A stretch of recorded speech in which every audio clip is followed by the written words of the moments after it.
everyone. Welcome to another episode. I'm Mike Monticello. I'm Ryan Pidlakowski. And I'm Steve Ellick. So today we're going to be talking about our first impressions of the all-new 2025 Kia K4. Now, for those of you who don't know what the K4 is, it's a compact sedan, and it's the replacement for the Forte. Now, it's slightly larger than the Forte, which brings more passenger room, more cargo room, updated interior tech features, new driver's instrument screen, new infotainment screen.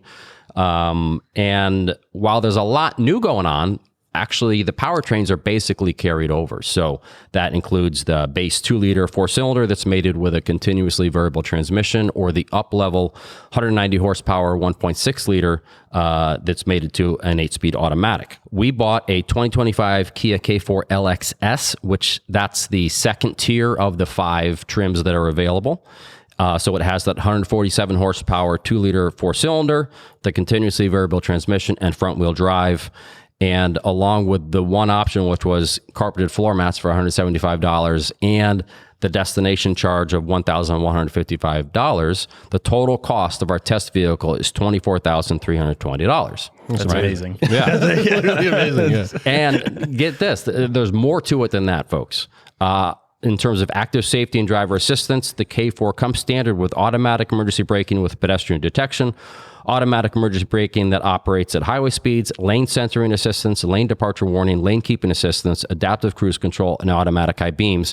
The two things that were left out there are blind spot warning and rear cross traffic warning. Now, those don't come standard on the base LX model, but both come standard on the LXS and up. So we do have those on our test car. That's a lot of goodies, though. Yeah, it also comes standard with a rear occupant alert system, which we like to see. And the LXS also comes with a safe exit warning, which the base model does not. And that's the system that helps you if you're parked on a city street and there's a bicycle or vehicle coming up beside you and someone's about to open a door. It will sense that and try and help you not to open the door into traffic.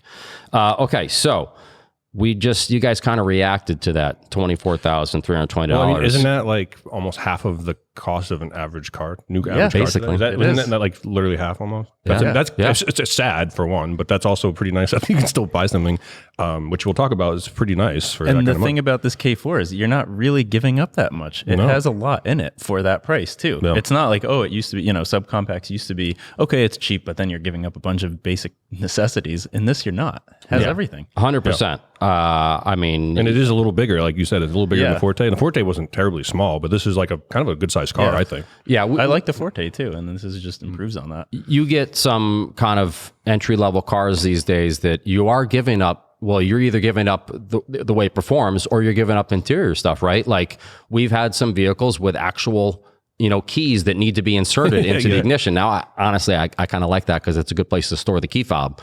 But forget that for a second. But people don't want that anymore, right? They want to be able to they don't want to have to do that. So, but this does come with keyless entry, push button start, a 12.3-inch touchscreen, infotainment touchscreen. So you're not skimping on the screen.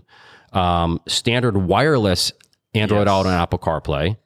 Right, that's pretty good. One thing that is kind of glaring though, and I want to see what you guys think about this: manual air conditioning. Right, so not even auto.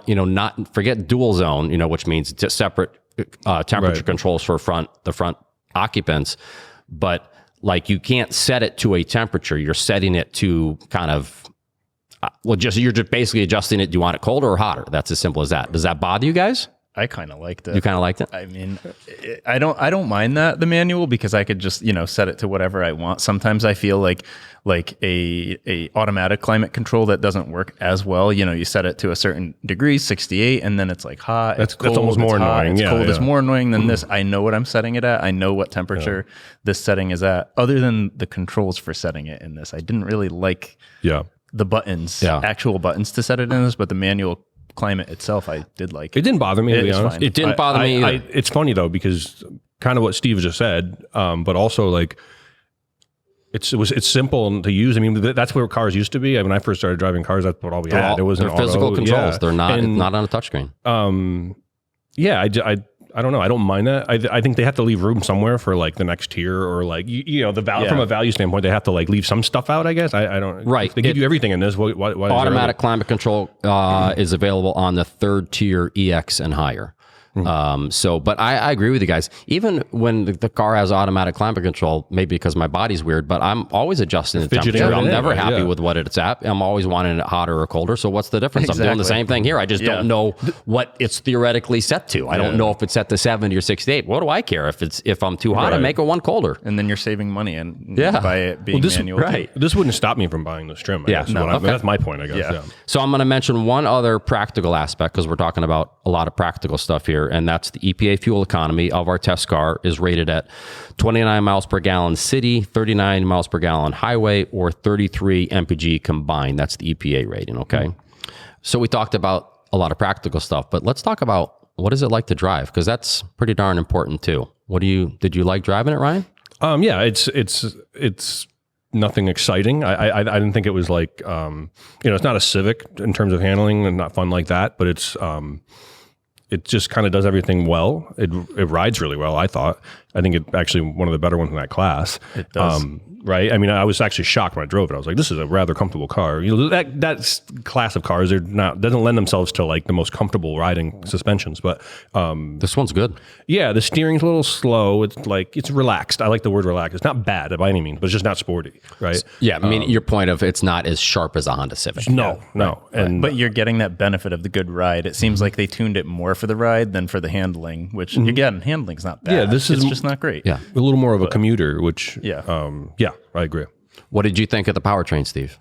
I thought it could have used a little bit more power, honestly, but it's the same powertrain as the Forte. It's kind of what I expected getting into the K4, so I didn't really think it was bad because it was what I was expecting from this. But if it were me, I would like a little bit more power in it, specifically, power when passing or getting on a highway, that kind of thing. You really have to floor it to get it to do anything. At speed, I thought around town at like low speed, a little jumpy off the line. It could be a little bit pep. Right. But then it kind of misleading, because when you go to merge or something, you're like, all right, well, I have to wind this thing up. I mean, they sometimes do that intentionally to make it feel like it's a little stronger than it is. But that said, in this case, I didn't think it was as bad. It's not as bad as, not to denigrate Subaru, but we noticed that a lot with a lot of Subarus have very jumpy off the line. This one isn't as bad as that. No. But what I personally really liked about it was just how well tuned this CVT is in terms of how it simulates upshifts. And I know some people might think, well, that's weird. Why is it simulating upshifts? Because then maybe that's not as efficient or whatever. But it makes it a much more palatable transmission to work with, right? Because it doesn't let the revs just hang up high. It keeps bringing them down, other than maybe when you're accelerating kind of hard through, first gear, which is not first gear, but it's because it's simulated. But then sometimes it might rev up to like 4,500 RPM, but the rest of the time it's doing these really nice upshifts that kind of is almost pretty good for, an automatic. And it just makes it easier to live with, right? And it keeps the noise levels lower. Exactly. Instead of that loud winding up CVT noise you find in a lot. Right. That goes further than you think too, what you just said, because that's where you get that like cheaper feel when the thing's revving up and loud and what, you know what I mean? And that keeps it a little more premium feeling, I think. But I do agree with you, Steve, that certainly power is not its forte. Producer Dave's going to take that right out. That's getting cut, yeah. But you just notice that you do have to like press the gas pedal pretty far, right, to get it to, if you really want to move with some speed around town, like you said, Ryan, no problem. It's easy to drive. If you really need to move out, you got to press the gas pedal pretty hard, and it has to rev pretty high to build some good speed. But then when I'm experiencing that, I also think, well, this was $25,000, so we're 24,000 or 24 and change, right? Yeah, we're sort of like in that ballpark of things. So it's not, but it's really not that offensive, I don't think. But. Yeah, totally agree. And cabin noise, where's about average for the class, Steve? Where would you put cabin noise? I'd call it about average. Road noise was a little loud for me. Totally agree. I thought that was maybe the loudest part. Yeah. You just hear a lot going around. Yes. I still didn't think it was bad though. Yeah, it was kind of like, it was average, maybe for the class, a tad above average. I thought it was pretty good. And every time I drive a car like this, specifically this one, I'm like, this is $24,000. This is, like, it makes you think about it a little more. It does. Yeah, you got to put it into perspective. Yeah. Right. Now, we already talked about a little bit of the interior stuff, but let's get a little more in depth. You're a big guy, Ryan. Any issues with the driving position? Yes. So a great, a low point for me was just the driving position. I don't fit in it that great. I felt like I wanted the seat to go a little lower, and I don't care for that steering wheel shape. Yes, I it's want like a round steering oblong wheel or something. It's kind right? of like it's got like an oval. It's not round, basically. Yeah. So and that kind of cut off some stuff that I could see in the instrument cluster, but other than that, I was okay. But it's not the most comfortable driving position. Right. For me, it was that the seat is.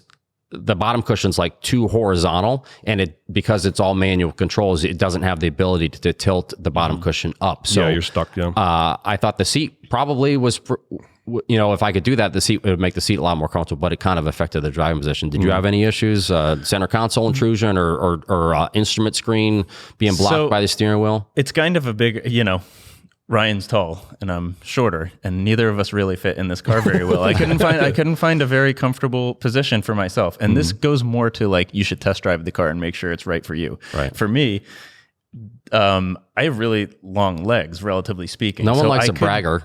Okay.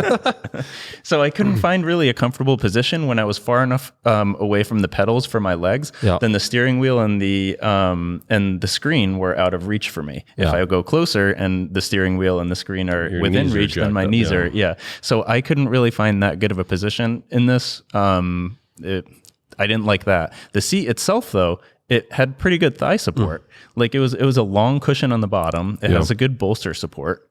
I thought that was okay. Yeah, the seat back wish I worked great. fit better in it. Seat back worked great for me. Yeah. I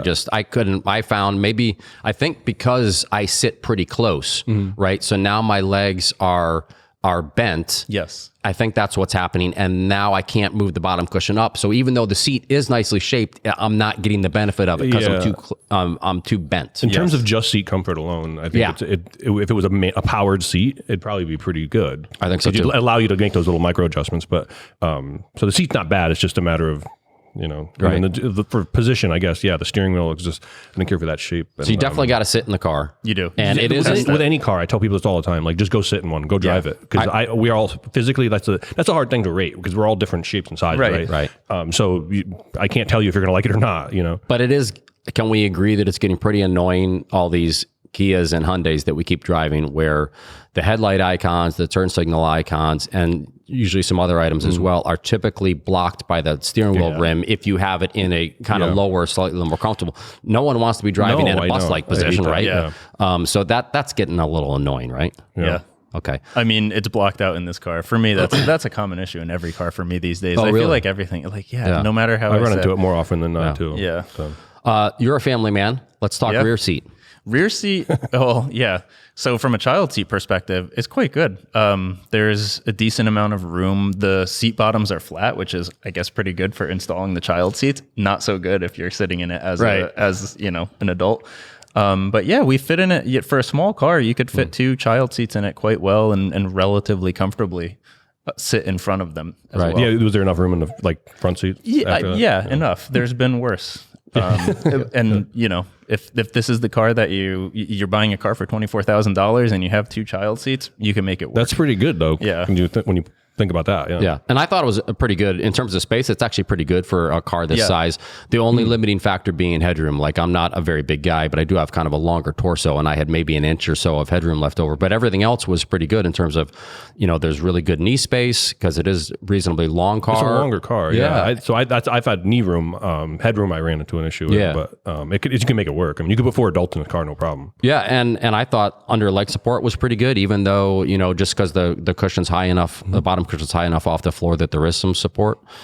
So I thought that was pretty good. Okay, so let's talk an area that maybe they skimped on a little bit. Fit and finish. There's a lot of plastic going on. When you guys are driving it, are you thinking about that, or is it not, bothering you that basically the only padded piece in the car, I think, is the armrest? You know what I mean? Does that bother you, or are you thinking this is appropriate for what you're getting? Again, this is half the price of the average new car today. So when I drive a car like this, I'm thinking about that while I'm driving. I'm like, well, I don't know. It's going to have some low points cheaper areas, and I thought, yeah, it's got some hard plastics all over it, but they had to cut some costs. Yeah, they had to cut some costs somehow, right? Yeah, so. And I think it's put together pretty well. It's not like it's clumsy. Build quality seems I think okay, there's no not a lot of flashing or edges that are raw edges or anything like that. It's just it's hard plastic. It's not just a very monochrome black basic experience. Yeah. But I think that those the dual screens, that being the glossy background kind of helps. And it's a weird thing, but Kia always does a nice job with the steering wheel stalks. They have a nice look and a pretty kind of a damped feel to them when you use them. Nice. They have good they do. So, but we got to talk controls. But I think this one's pretty simple, but simple is good sometimes, right, Steve? Yeah. I mean, the screen is logically laid out. I think Kia did a good job there. It's a responsive screen. That I didn't really see anything about it that I didn't like. A lot of the features have been moved to buttons as well. So there is a decent amount of buttons as well. The gear selector is just a basic gear selector that and you can rest your hand on, and I love it. What a genius idea. Why? Where did they get rid of that for? Yeah, you just get in, you put it in gear, and that's it. And you can move it over to the left and do manual shifting if you want. We're seeing that in some more and more cars. It seems like these days you can't do some actual manual shifting. Yeah. And they don't have it with the gear selector and they don't have it with paddles. And this one you can totally do that. Yeah, I thought it was just easy to get in and go, and that goes a long way for me these days because everything's so darn complicated. Yeah. But yeah. I even I get hung up on, we all have our own hang-ups here, things that we like and don't like. And I really get annoyed when their emergency flashers button isn't easy to find quickly, because that is so important to find quickly. And it's in a great spot, easy to see. That's a fun game to play. Get new cars, get in. Where is it? Where's the emergency quickly flashers? find the hazard button. Quickly find it. The worst is when it's up here on the overhead console. Yeah. Right? But it's amazing where they hide that button. Yeah. All right. So can I just talk about one thing? We got to talk about reliability. No. Let's talk reliability. That's a fair point. So the K4 it's carrying over the powertrain and a lot of things from the Forte. Right. The Forte had some, I'd say it had some issues when it was first released with, CVT transmission reliability problems. This was years ago. They seem to have improved on that. And I don't know how similar that CVT is to this CVT, but overall, I think this will probably be average. I mean, it's not going to be a amazing Toyota Corolla, but it's also, I think they've worked out the kinks enough in the Forte, and this is an almost incremental redesign mechanically. It looks way different, styling wise than the Forte, but I think it'll be a decent average choice. Yeah. Don't hold me to that, but that's kind of we'll see what the data actually says, but it seems like mechanically it's pretty similar. Well, if they didn't change, Kias. If they didn't change a lot, then it should be, right? Right. And that's the key. Another interesting thing is that so this is the sedan, but there's a hatchback coming. Late this year, there will be the 2026 K4 hatchback, which is 11 inches shorter. And yet, the promise of being able to, put the rear seats down and use that cargo space. So it could be a pretty practical little car and potentially better looking too. Because that's one thing I know you maybe don't want to talk about it, go on record, but I don't like you said something about its big old butt the other day, didn't you? Not like that. Oh, okay. Maybe that was me. The rear end's ugly. I agree. It is. Yeah. I don't think styling wise, it's polarizing styling. Is right. You either like this style or not. I don't not care crazy about right. it. I did see I think the Civic looks better. Definitely. Oh, definitely. I did see a spy photo, or I don't know if the hatchback's out, but that already looks better. It does. And we all appreciate a hatchback. Let's be real. Yeah. Okay, so let's say you guys had $25,000 to spend on a new vehicle. Would the K4 be in the running? And if not, what would you buy instead, Ryan? I'm going to start with you. So $25,000 or less, new vehicle. I don't have the exact prices, but that's okay. We have a list of some to choose from here. Excuse me. And I would probably buy the Civic, and I'll tell you why. It's got a fair amount of road noise, but I fit in it. And these are smaller cars. The Corolla, I love a Toyota, but I don't fit in the Corolla that well. I don't fit in this car that well. This is probably the most civilized one in terms of ride and everything. But the Honda's fun to drive, and I fit in it. That's my reason. Yeah, excellent. That's a great reason, and it looks a little better. Yeah, and you like the handling better too. I do. It's just more engaging to drive, but that's me. Steve? So I mean, I You took the words right out of my mouth. I agree with everything that you said about the Civic. I would choose the Civic as well because I fit in it better. Like I was saying, the K4 isn't exactly right for my driving position. And I think it looks way better than the K4. Now, price wise, for someone looking in this class, I would definitely look at the K4 if you think it looks all right. 100%. And try it out. Yeah. But for me, I would probably, and you have to go kind of like a pretty low trim for the Civic to get into this price range. True. I don't That's have a couple $1,000s more Yeah. to get it's $28,000 or something for a nice Civic hybrid. Right. If you can get up to that, but for $25,000, it's tough. Yeah. Yeah, that's a hard This is price kind of point. your choice here, the K4. I think that That's true. we need more cars like this. Yeah. No, unquestionably, Yeah. we need more cars that are under $25,000 and do not feel like penalty boxes.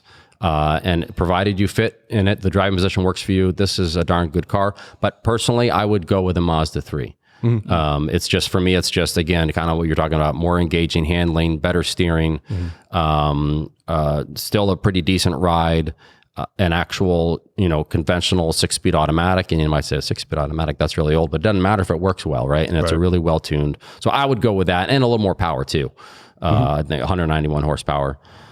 So folks, we have a first drive up right now of the Kia K4, but as I said, we're just about done testing this vehicle, almost through our program. So we'll have a full road test up on cr.org very soon. So look for that and hound me if you don't see it, because I'll probably be the one writing it, or Mike Quincy. So you can just send an email directly to Mike Quincy and ask him where the thing is. But speaking of kind of the price point, so let's say under $30,000, we have a question this week that is very much to that, trying to find a car at a specific price point. And just as a reminder, cr.org/talkingcars is the best place to send us your questions, comments. And remember, if we choose a question for the show, then we send you some CR swag. So you've got that really to look forward to. So send us some great questions. And don't forget to send those video questions. We love the video questions. So the first question today comes from Lisa from Wisconsin.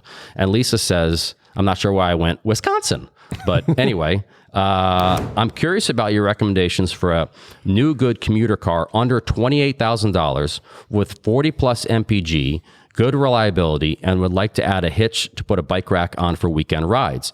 I currently have an aging Subaru Outback and the new redesign is ugly. I'm not willing to spend $35,000 plus at the moment on a new small SUV. Steve, let's start with you. What do you got for Lisa from Wisconsin?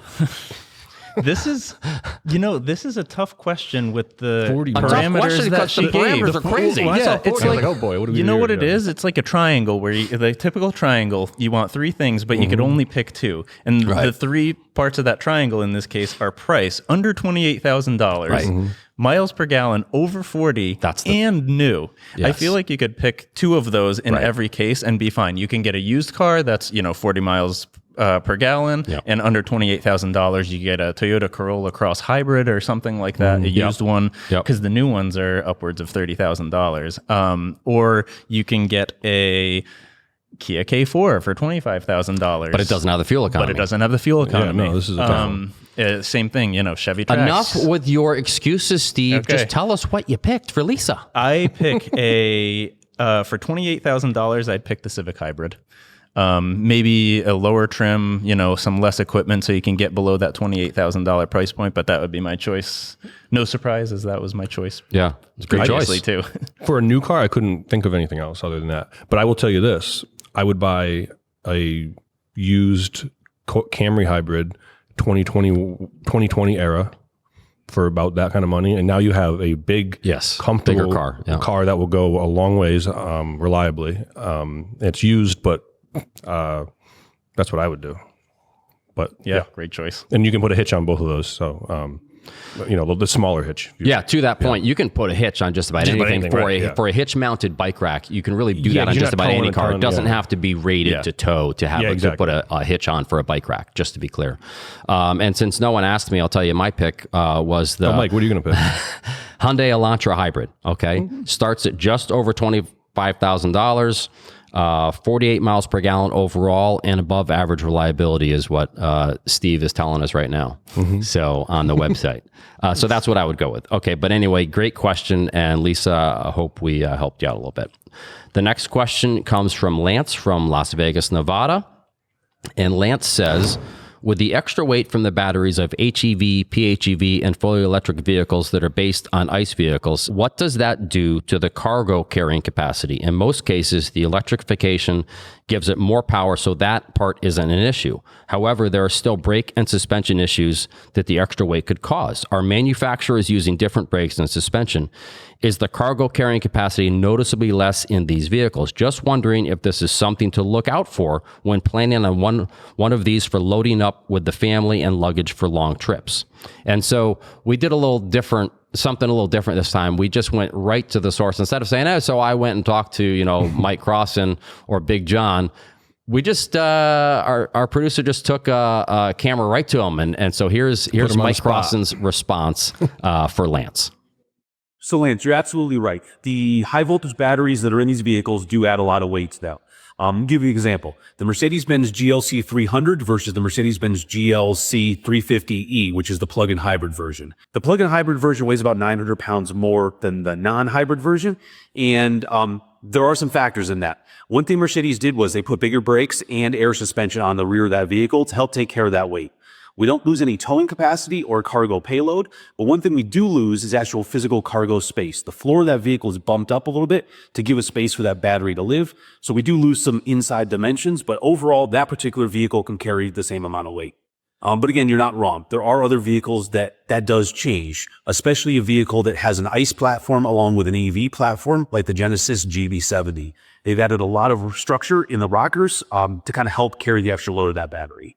All right, so pretty good response from the professor, as I call him, Mike Crossan. I love that guy. He's not even on the episode, and he's answering questions for us. So what did you think about that answer? I mean, it's like you said, it's pretty straightforward in the sense that it's not straightforward. As cars are heavier, bigger, the engineers need to design things a little differently. They put bigger brakes, they put, add some suspension heft or, structural parts or whatever. So, the payload capacities can change, but they change depending on, what they're doing. If it was originally an internal combustion engine car sometimes, and then they add batteries to it, they'll beef some things up, but sometimes you will see a little bit less payload capacity. I talked to Mike actually after he sent that video over to us, and basically said, like, if you should pay attention when you're shopping for these things, because it's nothing set in stone. That's it's going to carry the exact same as its sister car. Right. It might not. So something to pay attention to, especially if he's mentioning loading up the family and going on a trip. You want to make sure you're within the capacities. Right, and like he mentioned the electrified GV70, the Genesis, in that was based on an existing internal combustion engine platform, whereas the GV60 Genesis was built on a true EV platform. So there's always some compromises when you take a internal, regular platform and make it into an EV in terms of possibly a higher floor.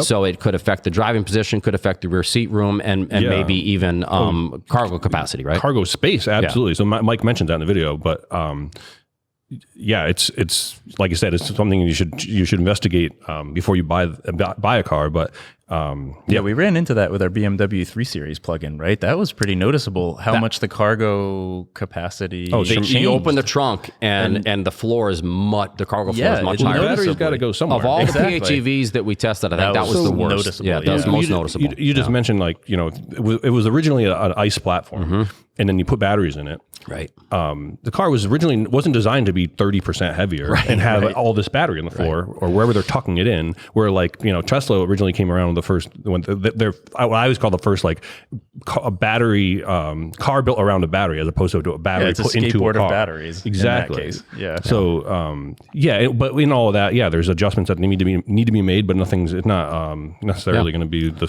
same or better or worse. So look into it. I think Lance, you were pretty much spot on with what you guessed was going on. Yeah, it's not as simple as just adding a whole bunch of heavy batteries and calling it a day. They are making big changes to these vehicles, especially depending on whether it was originally based for a gas car or originally built straight for an electric vehicle. So that's going to do it for this episode. If you want to learn more about the cars and the topics that we talked about, you can click on the links in the show notes. Don't forget to send those questions, comments, and 30-second video clips to cr.org/talkingcars. Thanks so much for watching, and we'll see y'all next time.